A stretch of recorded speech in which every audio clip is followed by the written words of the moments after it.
Hey, I'm Brian, and welcome to Vinyl Paints. And in this delayed episode, we're going to be unboxing some cells I bought from Heritage Auctions, going over that experience, as well as going over my recent Akihabara Auctions win.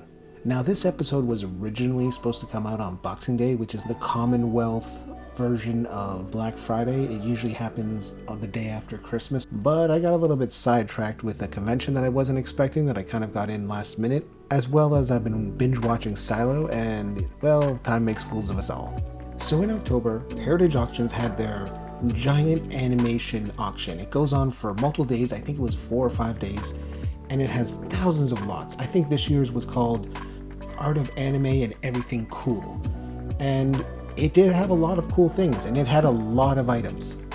Now our final item. This unopened can of angry Norwegian brand anchovies circa 1997.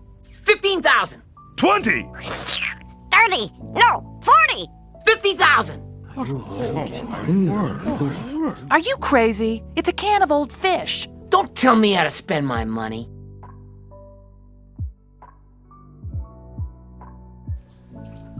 The good. So let's go over some of the things I really enjoyed about Heritage Auctions. One of the things I really enjoyed about Heritage Auctions is they had an auctioneer. After doing an Akihabara auction and an eBay auction, it was nice to just have someone talking, explaining the piece, and that kind of leads me into like the second coolest thing I find about Heritage Auctions. They have a lot of information on the cells that they are selling. There's usually a description. They've usually tracked down what episode's it about. They give even a synopsis of what's going on in there. And after going from some of the other auctions house, you definitely appreciate the extra work and knowledge that's going into this. I was really looking forward to getting a bunch of King of the Hill cells from this. I've been trying to get a King of the Hill cell for such a long time. Unfortunately, they're usually just slightly out of my price range. And once again, even in this auction, it was still out of my price range. Another thing I really appreciate about Heritage Auctions is that they probably seem to be the best resource for Warner Brothers cells. In fact, I might even take that to say one step further. One of the things I really enjoyed about Heritage Auctions in general is that yes, they do have anime, and it was odd that they called this an anime kind of, that they said anime and everything that's cool. The majority of the pieces here were from North American animation, and I think that in itself is really cool because there's a lot of cells that you don't see come up very often. A lot of MTV cells, early Warner Brother cells, Charlie Brown cells, The Grinch Who Stole Christmas. Like, there's a lot of American classics that I don't usually see on other auction sites, and I really do appreciate that about Heritage Auctions.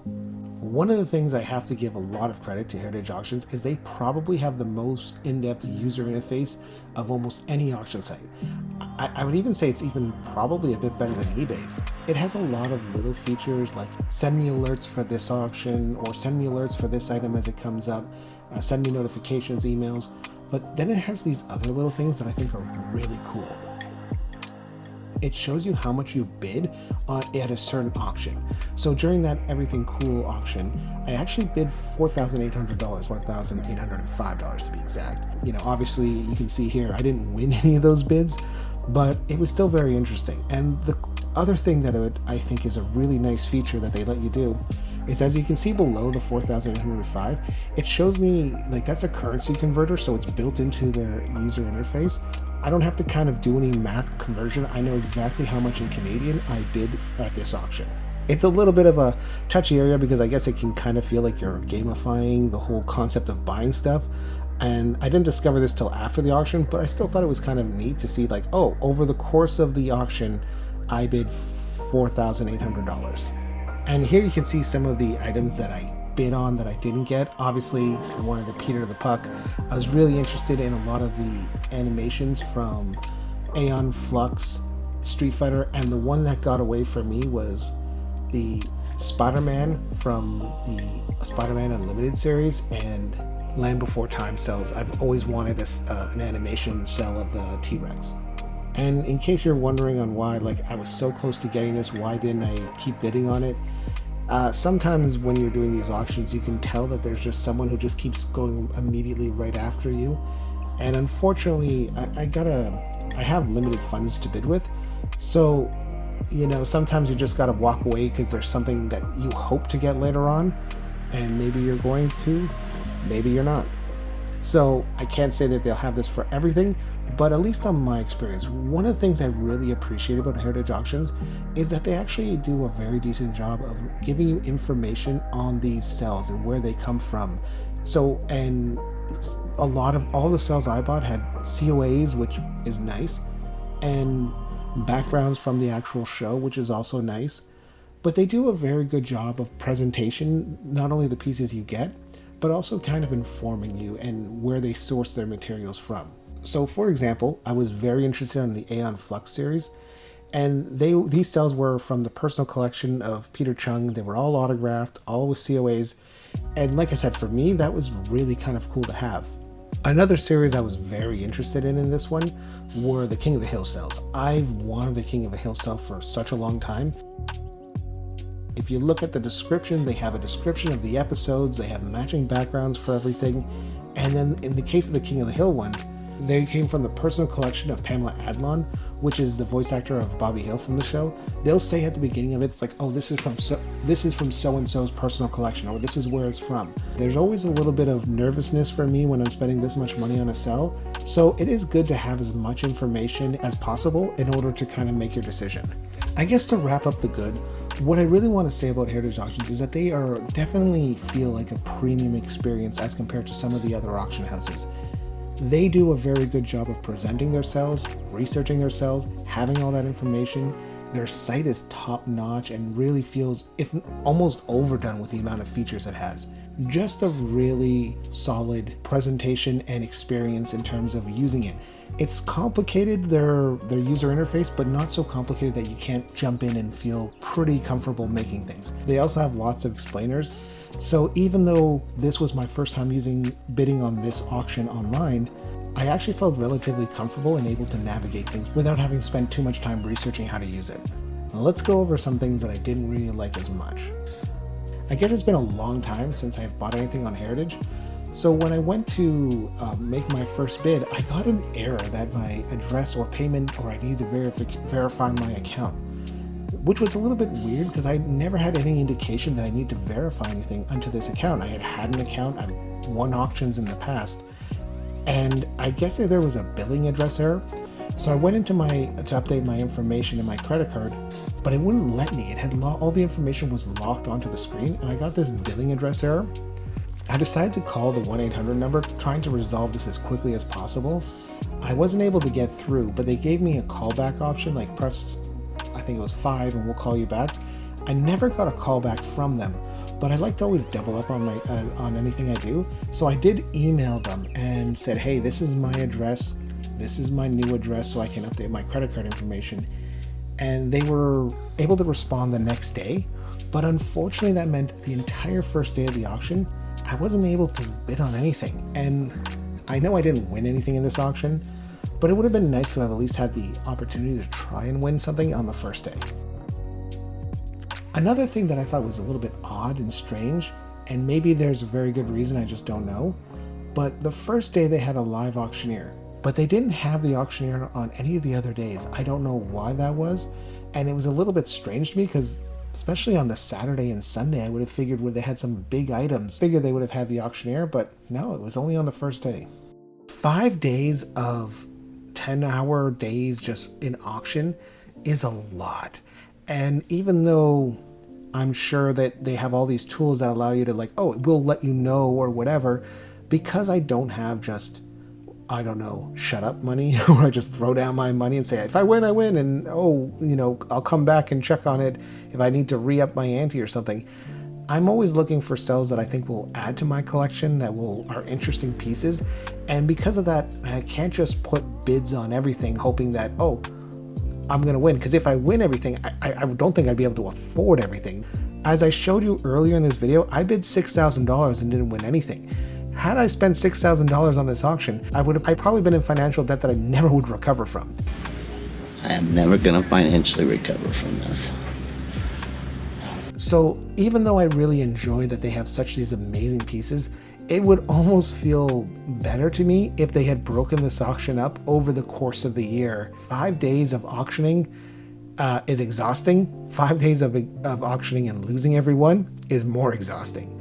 But one of the things I did feel at the end when I looked at my invoice and looked at everything, I ended up paying more in fees and in buyer's premium than I did on the actual items. That's not their fault. They were very transparent with what things cost, but it is one of those things where it doesn't leave you with a good taste in your mouth. Another little quick negative on there is that they don't offer PayPal anymore, and that is a bit of a problem. This auction was so long ago, I don't remember whether I paid Visa or direct debit, but I know that like PayPal wasn't an option, and whenever they limit your options or your ways of paying, it is a little bit of a downer. The last thing I'm going to put in the bad column, even though honestly it's not the biggest deal to me, but I'm going to say it because it was on my invoice, is they made a big show on my invoice of saying complimentary copy of the collector's handbook, and it's supposed to come in my package, I assume. And when I opened that package, there was no copy of my collector's handbook. I didn't expect anything for free, but it's a little disappointing when they're putting it on your invoices and like, oh, look at this gratuity, look at this thing we're going to give you, and then it doesn't actually come in the package. I think this one here is going to be a bit of a hot topic issue. So the way Heritage Auctions works is they have a buyer's premium of 20%. So that means whatever you bid, they're going to charge you an additional 20%. Then they have an additional service and handling fee, and that will depend obviously on where you are and on other factors. Where they differ from Akihabara auctions is they have a minimum $29 per lot. This might not seem like a big deal, especially if you're like a big spender who spends a lot, but pretty much it means any bid you get for under $145, you're actually technically paying more than the 20%. I should also note that as of the release of this video, they've moved the buyer's premium up to 22%. But either way, if you end up winning a bid for under that amount, you can end up spending more than the 20% on a buyer's premium. And in my case, I ended up winning a lot for really, really cheap. Unfortunately, the minimum buyer's premium was $29, so I ended up spending more on the buyer's premium than on the actual sell. And even though I was happy to have won the auction, there is this little feeling of like, oh, that's a little odd to be spending more on the service than on the actual item itself. I didn't know how to wrap up my experience with Heritage Auctions. Obviously there were some trouble or technical issues at the beginning where I was unable to bid on stuff on the first day, and I don't know if this is right for everyone. First, you really need to have a certain amount of money you're willing to play with. And because this auction is so long, impossibly long, like I was logging in, I can't remember exactly what time, I think it started at 10 a.m. on the West Coast or something. It was a long full day where I was just sitting there with the auction in the background. I didn't even end up recording the entire auction because it was hours worth. And it's 5 days in a row. I think it was the Friday, Saturday, Sunday, Monday, and I'm pretty sure it was on the Tuesday as well. And then immediately it was followed up by the smaller auction where I was actually able to win things. But either way, just absolutely exhausting. And for me, as someone who doesn't have like the resources, just say, I'm going to put $500 on this one and $500 on this one because I don't know if I'm going to win. I'm hoping I win, but I don't know I'm going to win. I can't just put bids on everything. I kind of have to be a live participant and kind of bid as it goes. This auction is a premium experience, and I mean that as a positive, but also as a warning for people. I think Heritage Auctions is really aimed for the premium cell collector. In fact, during that auction, I actually got the impression that not everyone on there were cell collectors. There were times where I felt that there was people just looking for value to resale or that this was a good investment. I don't know why I got that vibe. I just did. And I don't want to penalize them for that because I think they put on a good show. But I still can't help but feel that this is not really an auction for me. It's just out of my price range. Now, will I participate again? If they got the right item, sure. So let's go over some of the items I won. The first lot I won was from Animaniacs, and it's the cold open Animani Rats. And I just really enjoyed this sell. I won this sell with $65 or $94 with the buyer's premium. This is one of those cases where the buyer's premium was way more than 20%. So this was the item I had my eye on the secondary auction. This is from Tom and Jerry the movie, and it features Tom and Jerry, a couple of cats, but the most important thing is that it has the autograph of Bill Hanna and Joe Barbera. Hanna-Barbera are icons, and I've seen cells of theirs around that have been autographed, and I really just wanted to add this to my collection. And the price was on the higher side of what I would have liked to have spent, but I was still very happy to have gotten this cell. And this is a Casey Jones cell from Ninja Turtles. I just like Casey Jones, and I know he didn't appear in too many episodes of the Ninja Turtles. Well, now, you do have quite an interesting employment record, Mr. Jones. Casey Jones. Yes, but I wonder if you're quite right for Octopus Inc. How'd you like to see for yourself, Mr. Scuzz Bucket? I put in I don't know if it was the minimum bid or not. I paid in $15. I won this one. I didn't expect to win this. I thought I'd maybe win one other one. And like I said, the after auction or the Tuesday auctions are a lot more reasonable if you're just trying to get deals. This is one where the buyer's premium was almost double what I actually bid to win the item. So this is a lot of Bebop and Rocksteady. I already have a Rocksteady cell, but I really wanted a Bebop to match. And the reason why I bid on this was because I had already won the Tom and Jerry lot, and I always kind of try to justify, hey, if you bundle shipping, at least you save on the shipping, so it makes it more worth it. So I put in a bunch of bids on other items, and I actually ended up winning some of these at very reasonable rates.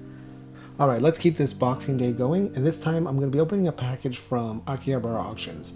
Although not as extreme and probably as well packed as the Heritage Auction, it's still very well packed and there's no complaints with this.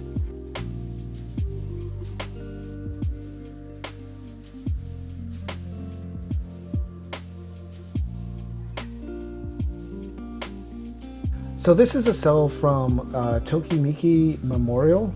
It's a large cell, so it's a bit of an oversized one.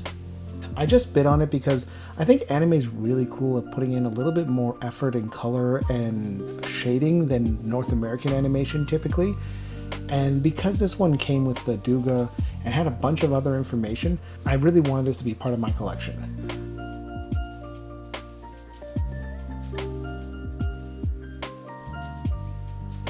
One of the things I'm showing off right here, and you can see from the top and from the bottom, is I'm kind of showing you the line art and on the shadows. So you can actually see the shadows where they pen in by hand the line on the top of the cell that will outline where the shadows will be. Having the Duga is really cool because you can really see how detailed they are, and it tells you everything you need to know. So everything you see here, and that's like the pink of the lips, you know that it's going to be, that has to be translated on the cell. The blue lines that you see here, those will also make it onto the cell. They'll be done by hand. And then it shows you the shadow, and the skins are going to be two-tone. It shows you the red line where the white's going to be. If you look at the eyes here, like this is so easy that they could have cheaped out on and not really focused in on it, but they really focused in on the lines. Even here, adding a secondary tone, they could have done her whole face in shadows. I guess it's maybe, I've never really seen two characters on a Duga before. I just don't own any. Kind of use different colors for each of the characters. And now examining this, you can really start to see the amazing details they put in on this. This white line in the hair is actually one of the reasons why I bought this piece. I really wanted to see how they do the shine and how they approach their hair so that I can use it on my cells. And this isn't something that I overly see too much in North American animation, but it's very common in anime, and I do feel that it gives it a little bit more sense of a more cinematic approach to lighting by just even adding a little bit of a reflection on that. And I've noticed that they love doing it on the hair and on the eyes, and that's one of the reasons why I think anime is so amazing, that they put all this extra detail into them. Now flipping this over, this one was a bit of a weird one. It came with two backgrounds. I don't really understand why. Let's see what we can learn from the back of this cell. So clearly here you can see that the white and the light colors were put down first. You're still getting a lot of the line art is still going through the back, which is interesting because it means that it's not a very thick or dense paint. And if we zoom out here, we can kind of see just a better idea of like that they were a little bit, this isn't the most polished background I've ever seen of an anime. Like, it looks, they were probably moving very quick on this, but it's still amazing to just see how they do this and how everything works out on it. And if we zoom out a little bit further, we can see a little bit more of their approach, how they started from lights to darks. I'm putting my test sheet behind it just to see how dense or how thick the cell paint is. It's a little bit weird. I'm going to try to hold this here. It's a bit of a weird angle, but this is I don't want to say the sloppiest, but this is a very weird animation cell because you can see that there's a lot of texture. Like, you're starting to get into glass paint territory here where it's very, very thick. They used a lot of paint. I don't know why. It's just interesting to note because most of the other anime cells I have are so flat that getting this much texture on the back of a cell is actually a little bit strange and noteworthy. Like I said, the cell at the front is still beautiful, but that part is still noteworthy and interesting. The main reason why I bought this was white hair reflection, and that it was a complete set. So it came with 2 backgrounds, the Duga, and I just thought I love pieces like this to add to my collection because there is just so much information to be learned on this. And I'm about to show you something really cool. Well, at least what I thought was cool. They actually use one of those binder things, like reinforcers that I've used. You can use these also to tape onto a page. Headers. This is an Acme header, and that's kind of cool. I've never seen that on a cell before, and yeah, I have those. I don't use them as much now because I use animation paper, but it's still kind of interesting to see. Now we're going on to my Heritage auction lot, and this is Bebop and Rocksteady, and as you can see here, they do a good job of packaging everything. I think they actually tape these on. You can see that there's a little bit of tape on there. And I'm going to zoom in here. Let's see what we can find. I'm just scanning to see if this is similar to my other Ninja Turtles. So this is Rocksteady. Obviously you have your scene numbers and everything else here. Heritage does a very good job of like packaging this on a Ninja Turtles actual background. I don't know if it's matching. You can see here it's a 2-cell setup. It's easier to see on the top here, and it's got a lot of numbers. I don't know what all the numbers are. I think one is for the top layer, one's for the back layer. And on the top layer, it's just his pupils. Everything else is in the back, but his eyes are on the top layer. And I'm just going to scan the cell to see if it's like my other Ninja Turtles, and it does seem to be the same, where they do put the lines on the cell. They do the line art photocopied, but then they do like the secondary tones on top of the cell. And here on the Bebop one, you can see that it's very similar in approach, but there's something strangely different about it. And this is the first time I've ever seen this in a cell painting. And that is the lines, or the hole punches, are on the bottom. I don't know how many times I've seen, because animators typically like to put them on the bottom so they can, because it's easier to flip to see the animation. But when it comes to the actual cells, I don't think, I have hundreds of cells in my collection. This is the first cell I have ever gotten where the holes were on the bottom. I mean, it's kind of like, whoa, so they actually did do that. I don't know if that affects their alignment when they were filming this. There's just so many questions I have as to why it's on the bottom, yet the rest of the Ninja Turtle cells I have are on the top. Just very, very, very interesting. And once again, Heritage does a great job. They put it on a background. I don't know if it's a matching background, but it is a Ninja Turtles background. You can see on the corner here that they actually have, like, right where my finger is, they actually have, like, it says TMNT and they have a number on it. Zooming in on Bebop here, you can kind of see that they do the standard Ninja Turtles thing where it's a 2-tone setup, and they do the line art on the top. I'm kind of glad that I got both these characters now. I feel like it's complete, although now I do have an extra Rocksteady.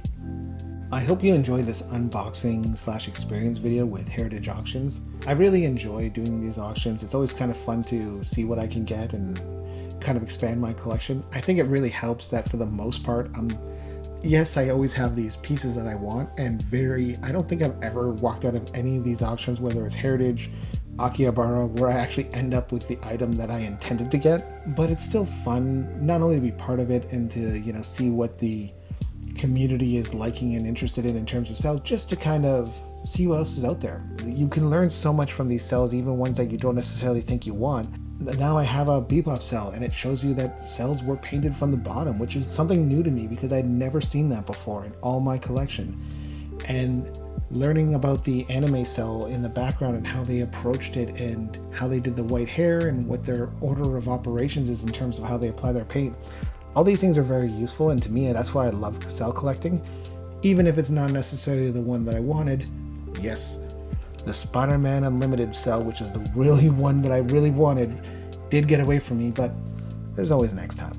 So I'll be back with another video soon. Thanks for watching. I'm Brian, and this is Vinyl Collects.